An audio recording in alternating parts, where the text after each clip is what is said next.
Hello friends, welcome back to my channel. അപ്പോൾ കുറേ ദിവസമായല്ലോ നമ്മൾ വീഡിയോസൊക്കെ അപ്ലോഡ് ചെയ്തിട്ട്. മറ്റൊന്നും കൊണ്ടല്ല, കുറച്ച് ഹെൽത്ത് ഇഷ്യൂസ് കാരണമാണ് കേട്ടോ ഇപ്പോഴും എൻ്റെ വോയിസ് അത്രയും ക്ലിയർ ആയിട്ടില്ല. കാരണം നല്ല പനി ഉണ്ടായിരുന്നു. അപ്പോൾ അതൊക്കെ കൊണ്ടാണ് നമ്മൾ കുറച്ച് ദിവസങ്ങളായിട്ട് വീഡിയോസൊന്നും അപ്ലോഡ് ചെയ്യാതിരുന്നത്. അതുപോലെ തന്നെ നമ്മുടെ കൊറിയറെല്ലാം നമ്മൾ ക്ലിയർ ചെയ്തിട്ടുണ്ട് കേട്ടോ. കുറച്ച് പേർക്കൂടെ നമുക്ക് കൊറിയർ അയക്കാനുണ്ടായിരുന്നു. അപ്പോൾ അതെല്ലാം നമ്മൾ അയച്ച് ഇപ്പോൾ ക്ലിയർ ചെയ്തിട്ടുണ്ട്. അപ്പോൾ അതുകൂടെ കൊണ്ടാണ് കൂടുതലും വീഡിയോസ് ഇടാഞ്ഞത്. കാരണം നമ്മൾ ഓർഡർ എടുത്തിട്ട് കാര്യമില്ലല്ലോ, നമ്മളെല്ലാവർക്കും കൃത്യമായിട്ട് പ്ലാൻസ് എത്തിക്കണം. അപ്പോൾ അത് പറ്റാത്തൊരു സാഹചര്യം ആയതുകൂടെ കൊണ്ടാണ് നമ്മൾ പ്ലാൻസിൻ്റെ സെയിൽ വീഡിയോ ഇടാതിരുന്നത്. പിന്നെ നമ്മുടെ ഈ ഒരു ബോഗൻവില്ല ഹാങ്ങിങ് ആണ് കേട്ടോ. ഇത് ഹാങ്ങിങ് കുറേ അധികം കസ്റ്റമേഴ്സ് നമ്മളോട് ചോദിച്ചിരുന്നു ഹാങ്ങിങ് ബോഗൻവില്ലാസ് ഉണ്ടോയെന്ന്.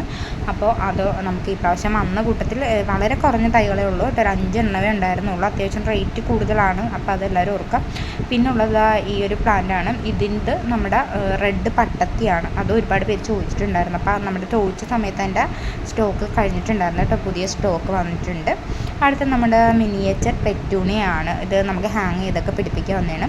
ഇതും പെട്ടെന്ന് സ്റ്റോക്ക് ഔട്ട് ആവുന്ന ഒരു പ്ലാന്റാണ്. അപ്പോൾ ഇതും ഒരുപാട് കസ്റ്റമേഴ്സ് ചോദിച്ചിട്ടുണ്ടായിരുന്നു. അപ്പോൾ ഇതും ഇപ്പോഴും നമുക്ക് വളരെ കുറഞ്ഞ സ്റ്റോക്ക് മാത്രമേ എത്തിയിട്ടുള്ളൂ. അപ്പോൾ ആർക്കെങ്കിലൊക്കെ ആവശ്യമുണ്ടെന്നുണ്ടെങ്കിൽ പെട്ടെന്ന് കോൺടാക്റ്റ് ചെയ്യുക. പെട്ടെന്ന് തീർന്നു പോകുന്നൊരു പ്ലാന്റ് ആയതുകൊണ്ടാണ് കേട്ടോ. നമുക്ക് ഗാർഡനിൽ വന്ന് ഡയറക്റ്റും കസ്റ്റമേഴ്സ് എടുത്തുകൊണ്ട് പോകുന്നതുകൊണ്ടാണ് നമുക്ക് പെട്ടെന്ന് ഈ ഒരു പ്ലാന്റ്സ് സ്റ്റോക്ക് ഔട്ട് ആവുന്നതും. അപ്പോൾ ഇതിൽ കാണുന്ന കളറെല്ലാമാണ് നമുക്കിപ്പോൾ ഉള്ളത്. അപ്പോൾ ആർക്കെങ്കിലും ഈ കളർ ആവശ്യമുണ്ടെന്നുണ്ടെങ്കിൽ നല്ലൊരു സ്ക്രീൻഷോട്ട് എടുത്തിട്ട് നമുക്ക് അത് വാട്സപ്പ് ചെയ്യുക. അപ്പോൾ നമ്മളത് അതിൻ്റെ റേറ്റും കാര്യങ്ങളൊക്കെ കൊടുത്തിട്ടുണ്ട് കേട്ടോ. അതുകൂടെ നോക്കുക. പ്ലാന്റിൻ്റെ സൈസും കൃത്യമായിട്ട് മനസ്സിലാക്കുക. പിന്നെ നമ്മുടെ റെഡ് പിനാക്കിയോ അതുപോലെ തന്നെയുള്ള റോസുകളൊക്കെയാണ്. നല്ല അത്യാവശ്യം ഹെൽത്തി പ്ലാന്റ്സാണ് കേട്ടോ. നമുക്ക് ചെറിയ പ്ലാന്റ്സും ഉണ്ട്, വലിയ പ്ലാന്റ്സും വന്നിട്ടുണ്ട്. നമുക്ക് 40 രൂപ മുതലാണ് റോസിൻ്റെ റേറ്റ് സ്റ്റാർട്ട് ചെയ്യുന്നത്. അപ്പോൾ 40 രൂപയുടെ റോസ് മാർക്കറ്റ് വേണമെന്നുണ്ടെങ്കിൽ നമ്മൾ പറഞ്ഞാൽ മതി. നമ്മളതിൻ്റെ ഫോട്ടോസ് സെപ്പറേറ്റ് അയച്ചു തരാം. അതുപോലെ നാടനും ഉണ്ട് കേട്ടോ. നാടനിലും ഉണ്ട് 40 രൂപയുടെ റോസ്, ബ്ലാക്ക് റോസ്, പിന്നെ അതുപോലെ തന്നെ നമ്മുടെ ഗ്രീൻ റോസ്, അപ്പോൾ വയലറ്റ് റോസ്, ഇതുപോലുള്ള റോസുകളെല്ലാം നാടനുണ്ടോ എന്ന് ഒരുപാട് കസ്റ്റമേഴ്സ് ചോദിച്ചിട്ടുണ്ടായിരുന്നു. അപ്പോൾ നമുക്ക് ഈ പ്രാവശ്യത്തെ ലോഡിൽ നാടൻ റോസ് അതെല്ലാം വന്നിട്ടുണ്ട് കേട്ടോ.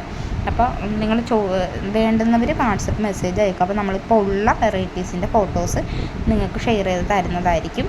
പിന്നെ ഇതിക്ക് മുമ്പും വീഡിയോയിൽ പറഞ്ഞിട്ടുണ്ട്. ഒരുപാട് പേര് ചോദിക്കുന്നുണ്ട് എന്താണ് ഫ്ലവറിങ് ഉണ്ടാവാൻ ചെയ്യേണ്ടത്. കാരണം ഗാർഡനിൽ വാങ്ങിക്കുമ്പോൾ നല്ല രീതിയിൽ ഫ്ലവറിങ് ഉണ്ടല്ലോ, ഞങ്ങൾ വീട്ടിൽ കൊണ്ടുവന്ന് വെച്ച് കഴിയുമ്പോഴത്തേക്കും അതില്ലല്ലോ എന്നൊക്കെ ഒരുപാട് കസ്റ്റമേഴ്സ് ചോദിക്കുന്നുണ്ട്. ഞാൻ നിങ്ങളോട് ഇതിക്ക് മുമ്പ് പറഞ്ഞിട്ടുണ്ട്, നേഴ്സറികളിൽ പ്രധാനമായിട്ടും ഇത്രയും ഫ്ലവറിങ് ഉണ്ടെന്ന് വിൽക്കാനുള്ള കാരണം കൃത്യമായിട്ടുള്ള വളം കൊടുക്കലാണ്. പിന്നെ സൺലൈറ്റ്, അത് വളരെ അത്യാവശ്യമുള്ളൊരു പ്ലാന്റാണ് റോസ് പ്ലാന്റ്. അപ്പം നിങ്ങളൊരു 15 ദിവസം കൂടുമ്പോഴത്തേക്കും DAP കൊടുക്കുക. അതാണ് റോസിന് ഏറ്റവും നല്ലതായിട്ടുള്ള വളം എന്ന് പറയുന്നത്.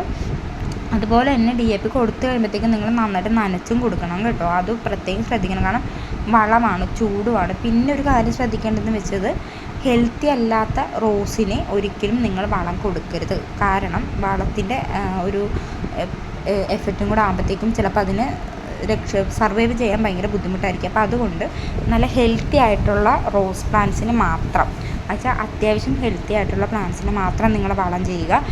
കുറച്ച് ഹെൽത്ത് കുറവാണെന്ന് തോന്നുന്ന പ്ലാന്റ്സ് നിങ്ങൾ അതിനെ നന്നായി നനച്ച് പരിപാലിക്കുക. എന്നിട്ട് അത്യാവശ്യം ഒന്ന് ഹെൽത്തി ആകുമ്പോൾ മാത്രം വളം കൊടുക്കുക. കാരണം ഒരുപാട് പേര് അൺഹെൽത്തി ആയിട്ട് നിൽക്കുന്ന കാണുമ്പോൾ തന്നെ വളം കൊടുക്കുമ്പോൾ അതും കൂടെ ആകുമ്പോഴത്തേക്കും ചെടി നശിച്ചു പോകുന്നതായിട്ട് കാണാറുണ്ട്. അപ്പോൾ അതുകൊണ്ടാണ് പറയുന്നത്, അത് പ്രത്യേകം ശ്രദ്ധിക്കുക. പിന്നെ നല്ല വെയിൽ, വെള്ളം എല്ലാം അത്യാവശ്യമുള്ളൊരു പ്ലാന്റാണ്. പിന്നെ ബ്രിട്ടീഷ് ഗ്യൂവിൻ്റെ വലിയ പ്ലാന്റ്സാണ്. ഇത് ചെറിയ പ്ലാന്റ്സ് നമുക്കിപ്പോൾ അവൈലബിൾ ആയിട്ടുണ്ട് കേട്ടോ. അത് നമ്മൾ വീഡിയോയിൽ ഉൾപ്പെടുത്തിയിട്ടില്ല. അപ്പോൾ ആർക്കെങ്കിലും ആവശ്യമുണ്ടെങ്കിൽ പറഞ്ഞാൽ മതി, നമ്മളതിൻ്റെ ഫോട്ടോ സെപ്പറേറ്റ് അയച്ചു തരാം. അപ്പോൾ ഈ കാണുന്നതെല്ലാം 150ൻ്റെ റോസുകളാണ്. നമ്മൾ റേറ്റ് കൊടുക്കുന്നുണ്ട്. നല്ല ഹെൽത്തി പ്ലാന്റ്സാണ് കേട്ടോ. മുട്ടുകളും പൂവുകളൊക്കെ ഉള്ള പ്ലാന്റ്സാണ്. ഇതിൻ്റെ അകത്തുണ്ട് നമുക്ക് green rose, violet rose, black rose എല്ലാം വന്നിട്ടുണ്ട്. പിന്നെ അതുപോലെ തന്നെ നമുക്ക് ഡബിൾ ഷെയ്ഡ് വരുന്നത്, അങ്ങനെയുള്ള ഒരുപാട് വെറൈറ്റീസ് നമുക്ക് ഈ പ്രാവശ്യത്തെ ലോഡിൽ എത്തിയിട്ടുണ്ട്. അപ്പോൾ നിങ്ങൾ ഇതിൽ തന്നെ കാണുന്നുണ്ടല്ലോ, ഇതിൽ നിന്ന് തന്നെ നിങ്ങളൊരു പ്ലാന്റിൻ്റെ ഏകദേശം ഒരു ഹെൽത്ത് അല്ലെങ്കിൽ പ്ലാന്റിൻ്റെ സൈസ് നോക്കി മനസ്സിലാക്കുക. പിന്നുള്ള നമ്മുടെ ബോഗൻവില്ലയാണ് കേട്ടോ. ബോഗൻവില്ല ഇത് വെരിഗേറ്റഡ് ആണ്. ലീഫ് വെരിഗേറ്റഡ് വരുന്ന ടൈപ്പാണ്. അത്യാവശ്യം നല്ല റേറ്റുള്ള പ്ലാന്റ്സ് തന്നെയാണ് ബോഗൻവില്ല, അത് എല്ലാവർക്കും അറിയാം. അതുപോലെ തന്നെ ദിവസങ്ങളോളം നിൽക്കുന്ന ഒരു ഫ്ലവറിങ് പ്ലാന്റാണ്. പെട്ടെന്ന് കൊഴിഞ്ഞു പോകത്തില്ല.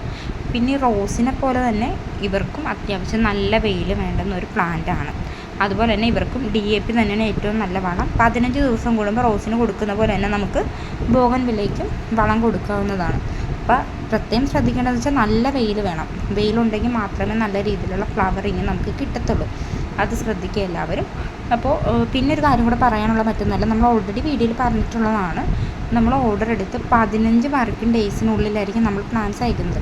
അപ്പോൾ ആദ്യം വരുന്ന ഓർഡറുകൾ നമുക്ക് അയച്ചതിന് ശേഷമേ പിന്നെ വരുന്ന ഓർഡറുകൾ നമുക്ക് അയക്കാൻ പറ്റത്തുള്ളൂ. അപ്പോൾ ദയവ് ചെയ്ത് നിങ്ങൾ അത് മനസ്സിലാക്കിയിട്ട് വെയിറ്റ് ചെയ്യുക. കാരണം മിക്കവരും ചെയ്യുന്നത് പ്ലാൻസ് ഓർഡർ ചെയ്ത് ദിവസങ്ങൾ പോലും ആവത്തില്ല, 1-2 ദിവസം കഴിയുമ്പോൾ തന്നെ അയച്ചോ എന്ന് ചോദിച്ചുകൊണ്ടിരിക്കുക. അപ്പം നമ്മൾ ഓൾറെഡി വീഡിയോ പറയുന്നുണ്ട്, നമ്മൾ ഓർഡർ എടുത്ത് 15 വർക്കിംഗ് ഡേയ്സ് എന്നാണ് പറയുന്നത്. അത് ശനി ഞായറൊന്നും ഉൾപ്പെടുന്നില്ല. കാരണം നമ്മൾ ശനിയാഴ്ച അയച്ചാലും ഞായറാഴ്ച കൊറിയർ ഓഫീസിൽ കിടക്കത്തേ ഉള്ളൂ അത്. അപ്പോൾ അത് അത്രയും കൂടെ വൈകി നിങ്ങളുടെ കയ്യിൽ കിട്ടുമ്പോഴത്തേക്കും പ്ലാന്റ് ഏത് വിധത്തിലായിരിക്കും നിങ്ങളുടെ കയ്യിൽ എത്തുക എന്ന് നമുക്കറിയാൻ പറ്റത്തില്ല. ചിലപ്പോൾ ഡാമേജ് ആകാനുള്ള സാധ്യത ഉള്ളത് കൊണ്ടാണ്, അത് മനസ്സിലാക്കുക. പിന്നെ കുറേ കസ്റ്റമേഴ്സ് ചോദിക്കുന്നുണ്ട്, നിങ്ങൾ കൊറിയർ ചാർജ് കൂടുതലാണല്ലോ എടുക്കുന്നതെന്ന്. ഒന്ന് മനസ്സിലാക്കുക, നമുക്ക് ബോഗൺവില്ല ഓവറായിട്ട് മണ്ണ് കളഞ്ഞ് അയക്കാൻ പറ്റുന്ന ഒരു പ്ലാന്റ് അല്ല. അത്യാവശ്യം അതിൻ്റെ വേരുകൾക്ക് ഡാമേജ് സംഭവിക്കാത്ത രീതിയിൽ മണ്ണ് നിറത്തി മാത്രം അയക്കാൻ പറ്റുന്ന ഒരു പ്ലാന്റാണ് ബോഗൺവില്ല. മറ്റുള്ള പ്ലാന്റുകൾ അയക്കുന്ന പോലെ നമുക്ക് ഒരിക്കലും ബോഗൺവില്ല അയക്കാൻ പറ്റത്തില്ല. കാരണം മറ്റുള്ള പ്ലാന്റ്സ് പിന്നെയും പിടിച്ച് കിട്ടും, പക്ഷേ ബോഗൺവില്ല നമുക്ക് അങ്ങനെ പിടിച്ച് കിട്ടത്തില്ല. അതൊന്നും മനസ്സിലാക്കുക എല്ലാവരും. അല്ലാണ്ട് ഓവറായിട്ട് നിങ്ങളുടെ കയ്യിൽ നിന്ന് കൊറിയർ ചാർജ് വാങ്ങിക്കുന്നതല്ല. നമ്മളെല്ലാ പ്ലാന്റ്സിനും അങ്ങനെ വാങ്ങിക്കാറില്ല. മണ്ണ് ഓവറായിട്ട് മാറ്റാൻ പറ്റാത്ത ചെടികൾക്ക് മാത്രമാണ് നമ്മൾ കൂടുതൽ ആയിട്ടും കൊറിയർ ചാർജ് പറയാറുള്ളത്. അപ്പോൾ അതെല്ലാവരും ഒന്ന് മനസ്സിലാക്കുക. കാരണം അത് പലതവണ പറഞ്ഞു, എന്നാലും വീണ്ടും പറയേണ്ട അവസ്ഥ ആയതുകൊണ്ടാണ് കേട്ടോ ഈ വീഡിയോയുടെ ഇടയ്ക്ക് പറയുന്നത്. അപ്പോൾ പറയുന്ന കാര്യം തന്നെ വീണ്ടും പറയുന്നല്ലോ എന്ന് ഓർക്കരുത്. ഒരുപാട് പേർക്ക് ഇത് പറഞ്ഞു കൊടുത്തിട്ടും ചിലപ്പോൾ അവർ വീഡിയോസ് കാണാത്തതുകൊണ്ടായിരിക്കാം വീണ്ടും ഒരുപാട് ഡൗട്ടുകൾ ചോദിക്കുന്നുണ്ട്. അപ്പോൾ അതുകൊണ്ട് മാത്രമാണ് കേട്ടോ ഞാൻ ഈ ഒരു വീഡിയോയിൽ അത് പ്രത്യേകം എടുത്ത് പറയുന്നത്. അതുകൊണ്ട് ആർക്കും ഒരു ബുദ്ധിമുട്ടും തോന്നരുത്. പിന്നെ ഈ പറഞ്ഞ പോലെ തന്നെ ശ്രദ്ധിക്കുക, നല്ല വെയിൽ, വെള്ളം, അതുപോലെ തന്നെ വളം, ഇത്രയും കൃത്യമായിട്ട് ചെയ്യണം. അവർക്ക് വളം കൊടുത്താൽ മാത്രമേ നല്ല രീതിയിൽ അവർ ഫലം തരത്തുള്ളൂ. പിന്നെ ഒരുപാട് പേര് ചോദിച്ചായിരുന്നു കേട്ടോ നമ്മുടെ അടുത്ത് ചെറിയ പ്ലാന്റ്സ് വന്നിട്ടുണ്ടോ എന്ന്. കാരണം വലിയ പ്ലാന്റ്സ് എല്ലാവർക്കും വാങ്ങിക്കാൻ പറ്റത്തില്ലല്ലോ, റേറ്റ് കൂടുതലായതുകൊണ്ട് തന്നെ എല്ലാവർക്കും വലിയ പ്ലാന്റ്സ് വാങ്ങിക്കാനുള്ള ബുദ്ധിമുട്ടായതുകൊണ്ട് തന്നെ ചെറിയ പ്ലാന്റ്സ് ഉണ്ടോ എന്ന് ചോദിച്ചിരുന്നു. അപ്പോൾ ഈ കാണുന്ന പ്ലാന്റിൻ്റെ സൈസാണെന്ന് പറയുന്നത്. അപ്പോൾ ഇതിൽ നിന്ന് നിങ്ങൾ ആ പ്ലാന്റിൻ്റെ ഒരു സൈസ് കൃത്യമായിട്ട് കണ്ട് മനസ്സിലാക്കിക്കോളാം. ഈ നമ്മുടെ റെഡ് ചില്ലി ഇല്ലേ, അതിൻ്റെ ആ ഒരു പ്ലാന്റാണ് കാണുന്നത്. അപ്പോൾ ആ കാണുന്ന പ്ലാന്റിൻ്റെ സൈസ് എന്ന് പറയുന്നത്. അപ്പോൾ റേറ്റും നമ്മൾ കൊടുത്തിട്ടുണ്ട്, വാട്സപ്പ് നമ്പരും കൊടുത്തിട്ടുണ്ട്. കോൾ ചെയ്യരുത്, വാട്സപ്പിൽ മെസ്സേജ് അയക്കുക. ഉറപ്പായിട്ടും കുറച്ച് ഡിലേ ആയാലും നിങ്ങൾക്ക് ഉറപ്പായിട്ടും റിപ്ലൈ തരുന്നതായിരിക്കും, അത് മനസ്സിലാക്കുക. അപ്പോൾ ഇതുപോലുള്ള നമ്മുടെ വീഡിയോസൊക്കെ ഇഷ്ടമാണെന്നുണ്ടെങ്കിൽ നമ്മുടെ ചാനലൊന്ന് സബ്സ്ക്രൈബ് ചെയ്യുക, ലൈക്ക് ചെയ്യുക, ഷെയർ ചെയ്യുക, കമൻറ്റ് ചെയ്യുക. അപ്പോൾ ഒരുപാട് ഓഫർ പ്രൈസിലുള്ള ചെടികളൊക്കെ കൊണ്ടുവരാൻ നമുക്ക് കസ്റ്റമേഴ്സ് ചോദിക്കുന്നുണ്ട്. അപ്പോൾ നമുക്ക് മെയിനായിട്ട് ബോഗൺവില്ലയാണ് കൂടുതൽ കസ്റ്റമേഴ്സും ചോദിക്കുന്നത്. അപ്പോൾ നമ്മളതിൻ്റെ എല്ലാ കളറും കുറഞ്ഞ റേറ്റിൽ തന്നെ അവൈലബിൾ ആക്കാൻ ശ്രമിക്കുന്നുണ്ട്, കൊണ്ടുവരാൻ മാക്സിമം നോക്കുന്നതും ആയിരിക്കും. അപ്പോൾ ആർക്കെങ്കിലും ആവശ്യമുണ്ടെങ്കിൽ വേഗം തന്നെ നമ്മുടെ വാട്സപ്പ് നമ്പറിൽ കോൺടാക്റ്റ് ചെയ്തോളുക. ലിമിറ്റഡ് ആയിട്ടുള്ള സ്റ്റോക്കുകൾ മാത്രമേ ഉള്ളൂ. അപ്പോൾ നമുക്ക് പുതിയൊരു വീഡിയോ ആയിട്ട് വളരെ റേറ്റ് കുറഞ്ഞ ഓഫർ വീഡിയോ ആയിട്ട് വീണ്ടും വരുന്നതായിരിക്കും. ബോഗൺവില്ലയുടെ നമുക്ക് വളരെ കുറഞ്ഞ കളറുകൾ മാത്രമേ ഉള്ളൂ ചെറിയ കവറുള്ളത്. ബാക്കി എല്ലാ കളറും മാക്സിമം ഉടനെ എത്തിക്കാൻ നോക്കാം. അപ്പോൾ എല്ലാവർക്കും ബൈ ബൈ.